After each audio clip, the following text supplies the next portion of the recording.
Let's talk about this word called a zero of a function. A zero of a function f of x is a value of x for which the function equals 0. Think carefully about this function notation here. That doesn't mean that x equals 0. It means that the value of the function, the output value, equals 0. So to find zeros, here's what we're going to do. We set the function equal to 0 and we solve for x. If you remember when we were finding x-intercepts, a 0 is actually pretty much the same thing as an x-intercept. The x-intercept is the coordinate point, xy point, where a graph crosses the x-axis, and the output value equals 0 there. It's the same thing for a 0. The output value equals 0. You're finding the input value. The word 0 describes the input value that you're looking for when the y value is 0. Let's look at some examples of this. Find the zeros of f of x equals 4x plus 8.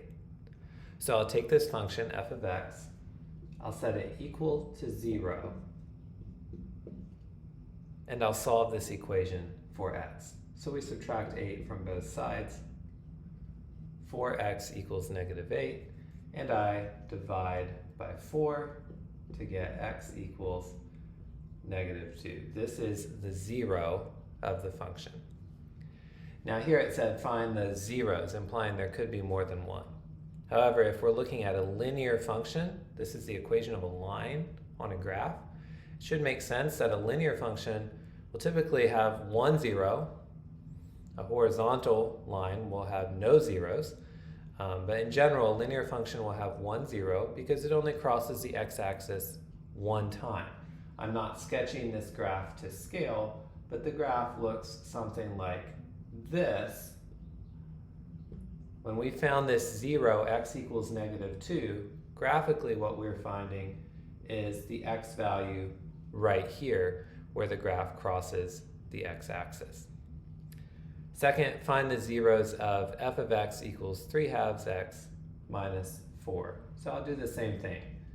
Set this equation equal to 0 and solve for x. So here I'm going to add 4 to both sides. I get 3/2 x equals 4. When I have an equation like this, I can undo the 3/2 by choosing to multiply by the reciprocal. So I can multiply by 2/3 on both sides. Here it's 4 times 2 over 3. Here I have 2 times 3 over 3 times 2. That is equivalent to 1. And so I just get x equals 8/3. This is the zero of the function 3/2 x minus 4.